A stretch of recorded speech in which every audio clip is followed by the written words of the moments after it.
राधा माधव कुंज बिहारी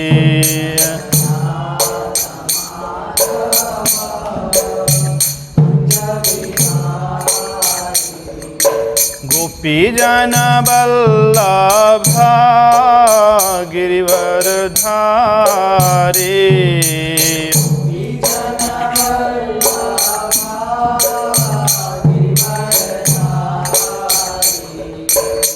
यशोदानंदन ब्रज जन रंजना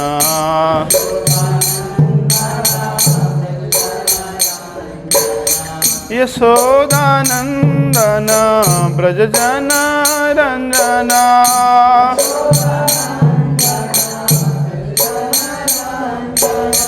यमुना तीरावनचारी यमुना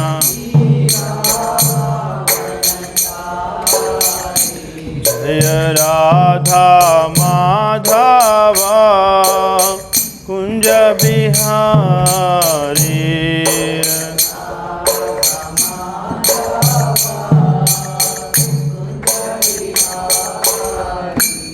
जय श्री श्री राधा माधव की, पतित पावन गौर निताय की, शील प्रभुपाद की। ओम अज्ञानतिमिरान्धस्य ज्ञानञ्जनशलाकया चक्षुरुन्मीलितं येन तस्मै श्रीगुरवे नमः। वाञ्छाकल्पतरुभ्यश्च कृपा सिन्धुभ्य एव च पतितानां पावनेभ्यो वैष्णवेभ्यो नमो नमः। श्री कृष्ण चैतन्य प्रभु नित्यानंद श्री अद्वैत गदाधर श्रीवासादि गौर भक्त वृंदा। हरे कृष्णा कृष्णा कृष्णा हरे हरे, हरे राम राम राम हरे हरे। श्री भगवानुवाच हन्तते कथयिष्यामि दिव्या हि आत्मविभूतया प्रधान्यता कुरु श्रेष्ठा नास्त्यन्तो विस्तरस्य मे। श्रीमद् भगवत गीता के 10वें अध्याय के 19 नंबर श्लोक से हम पाठ कर रहे हैं। श्री भगवान उवाच हन्तते कथयिष्यामि दिव्या हि आत्मविभूतया प्राधान्यता कुरु श्रेष्ठा नास्त्यन्तो विस्तरस्य मे। पिछले श्लोकों में अर्जुन ने भगवान की विभूतियों को जानना चाहा। क्यों? क्योंकि अर्जुन ने कहा कि मैं आपकी जितनी अधिक विभूतियाँ सुनता हूँ, आपके ऐश्वर्य का श्रवण करता हूँ, मेरी तृप्ति नहीं होती। जितना सुनता हूँ और अधिक सुनने की लालसा होती है। तो कृपया आप अपनी विभूतियों का वर्णन करें। भगवान यहाँ कहते हैं श्री भगवान उवाचा, यानी श्री भगवान ने कहा हंत। हंत कहते हैं ठीक है, भगवान स्वीकार करते हैं अर्जुन की बात को। हाँ, ते यानी कि तुमसे, कथयिष्यामि कहूँगा, दिव्या यानी दिव्य उत्तम, ही आत्मविभूतया, ही यानी कि निश्चित रूप से, आत्मविभूतया यानी कि अपनी विभूतियों के बारे में श्री कृष्ण कह रहे हैं कि मैं तुमसे कहूँगा। लेकिन भगवान सभी विभूतियों को नहीं कहेंगे, क्योंकि भगवान की विभूतियाँ असीम हैं, अनंत हैं। इसलिए कहते हैं प्रधान्यता। प्रधान्यता यानी प्रमुख, मुख्य मुख्य। कुरु श्रेष्ठ, हे कुरुओं में श्रेष्ठ, क्योंकि तुम्हारी जिज्ञासा श्रेष्ठ है, इसलिए मैं अपनी विभूतियों में मुख्य मुख्य विभूतियों का वर्णन करूँगा। न अस्ति अंतो, यानी मेरी विभूतियों का कोई अंत नहीं है। विस्तरस्य में, विस्तरस्य में यानी कि विस्तार। क्योंकि भगवान की विभूतियों की कोई सीमा नहीं है, विस्तार की कोई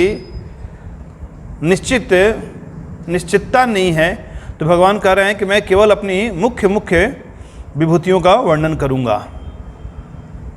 कहते भी हैं हरि अनंत, हरि कथा अनंता।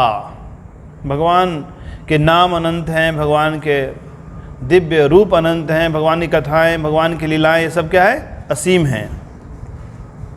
कहते हैं यदि समुद्र तट पे जितने रेत के कण हैं, यदि मानो कोई व्यक्ति उन समस्त कणों को गिन भी ले, लेकिन कोई गिन नहीं सकता पहले तो क्या गिन सकता है कोई?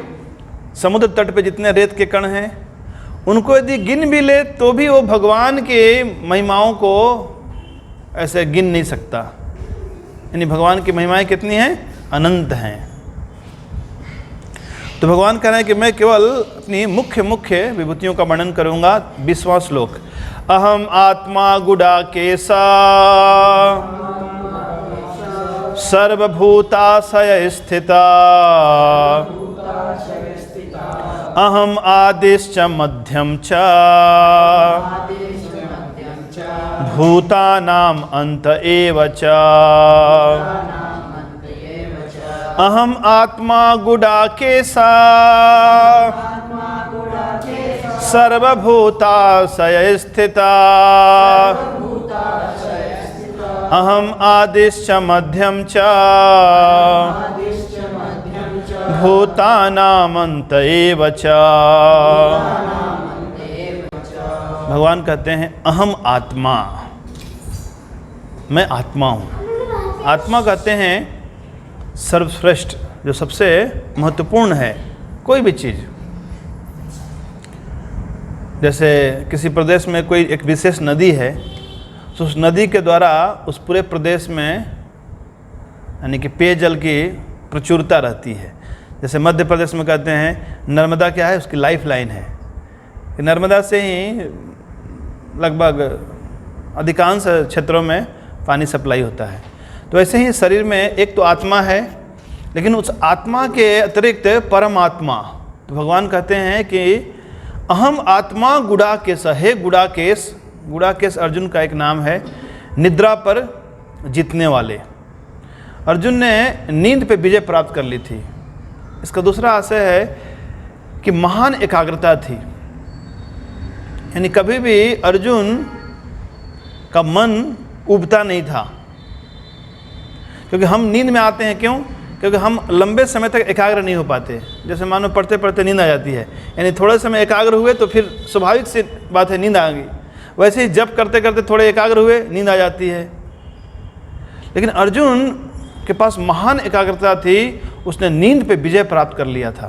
तो भगवान कहते हैं अहम आत्मा गुडाकेशा सर्वभूताशय स्थितः। सर्वभूत यानी कि सभी जीवों में मैं स्थित हूँ। तो जब भगवान सभी जीवों में स्थित हैं, इसका अर्थ है कि भगवान जीवात्मा से पृथक होंगे। तो यद्यपि भगवान की कई विभूतियां हैं, लेकिन इसका आशय यह नहीं कि भगवान का कोई पृथक अस्तित्व नहीं है। नहीं, विभूतियों के अतिरिक्त उससे पृथक भगवान का जो द्विभुज श्याम सुंदर मुरलीधर स्वरूप है वह भी है, और साथ ही साथ भगवान की अनेक विभूतियां भी हैं। अहम आदिश्च मध्यम च। भगवान कहते हैं मैं आदि यानी प्रारंभ हूँ, मध्य हूँ और अंत भी हूँ। अहम आदिश्च मध्यम च भूतानाम अंत एव च। प्रारंभ हूँ यानी कि भगवान उत्पन्न करने वाले हैं, मध्य है यानी भगवान पालन करने वाले हैं। तो उत्पत्ति और स्थिति, और अंत यानी कि भगवान संहार करने वाले हैं। तो इस समस्त प्रकार के प्राणियों की जो भी स्थिति है, चाहे उनकी उत्पत्ति हो चाहे उनका विनाश हो, ये सब कौन करने वाले हैं? भगवान करने वाले हैं।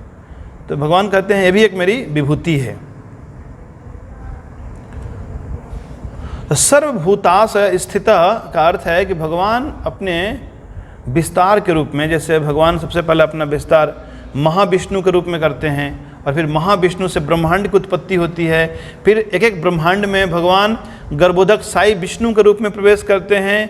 फिर गर्भोदकशाही विष्णु से क्षीरोदकशाही विष्णु के रूप में भगवान उस पूरे ब्रह्मांड के भीतर अणु परमाणु सबके भीतर प्रवेश करते हैं। तो सर्वभूतास स्थित यानी समस्त जीवों के भीतर परमात्मा के रूप में भगवान अवस्थित हैं।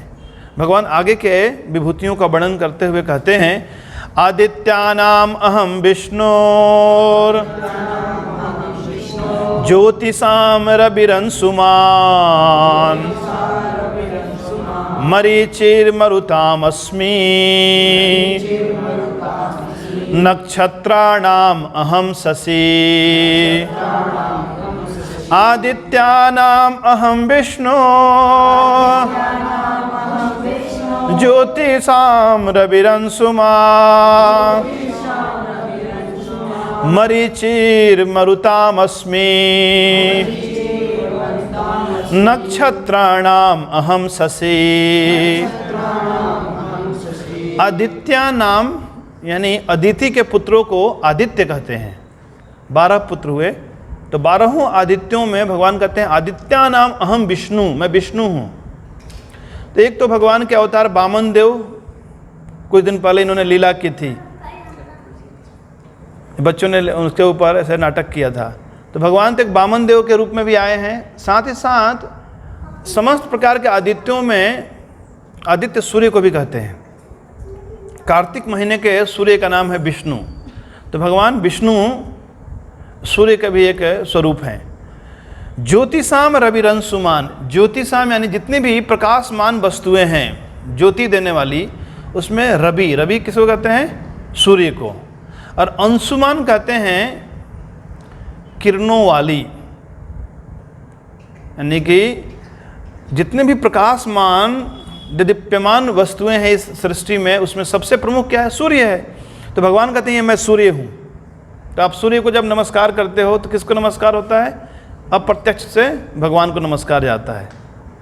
लेकिन भगवान का ज्ञान होना चाहिए, लेकिन आपको भगवान का ज्ञान नहीं तो फिर नमस्कार सूर्य तक ही जाएगा। मरीचिर मरुताम अस्मि, मरुत कहते हैं वायु के देवता हैं। ये दीति के पुत्र हुए। इंद्र ने एक बार दीति के गर्भ में प्रवेश करके, उनके वो कथा बड़ी लंबी है, उतना नहीं बताऊंगा, गर्भ में प्रवेश करके उसको 7 भागों में विभक्त कर दिया। अब फिर एक एक भाग को फिर 7 भागों में विभक्त कर दिया। तो कितने हो गए? 7 गुणा 7, 7 गुना 7 कितना हो गया? 49। तो 49 मरुतगण हुए। ये विभिन्न प्रकार के वायु हैं जो इस पूरे ब्रह्मांड में विचरण करते हैं। तो ये विभिन्न प्रकार के जो वायु हैं, इसमें सर्वश्रेष्ठ है, प्रमुख है, उसको कहते हैं मरीचि। और रामायण वाले मरीचि नहीं, यहाँ अलग मरीचि है। तो मरीचिर मरुताम अस्मि, उन समस्त प्रकार के वायुओं में मैं मरीचि हूँ। नक्षत्राणाम अहम शशि, नक्षत्र 27 प्रकार के नक्षत्र हैं। शशि यानी चंद्रमा। तो इन समस्त नक्षत्रों में मैं चंद्रमा हूँ। और समस्त प्रकार के जो मरुत हैं, कुछ मरुत का नाम, जैसे उनका नाम है अवाह, प्रवाह, निवाह, पूर्वाह, उद्वाह, समवाह, परिवाह, सब हवा, ये वायु हैं अलग अलग प्रकार के। इसमें से एक वायु मरुच, क्या नाम है? मरीचि। तो भगवान आगे अपनी विभूतियों का वर्णन करते हुए कहते हैं, वेदानाम साम वेदो अस्मि देवानाम अस्मि वासवा इंद्रियाणाम मनश्चास्मि भूतानाम अस्मि चेतना।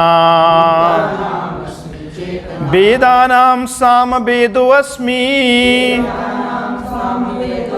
देवानाम अस्मि वासवा इंद्रियाणाम मनश्चास्मि भूतानाम अस्मि चेतना।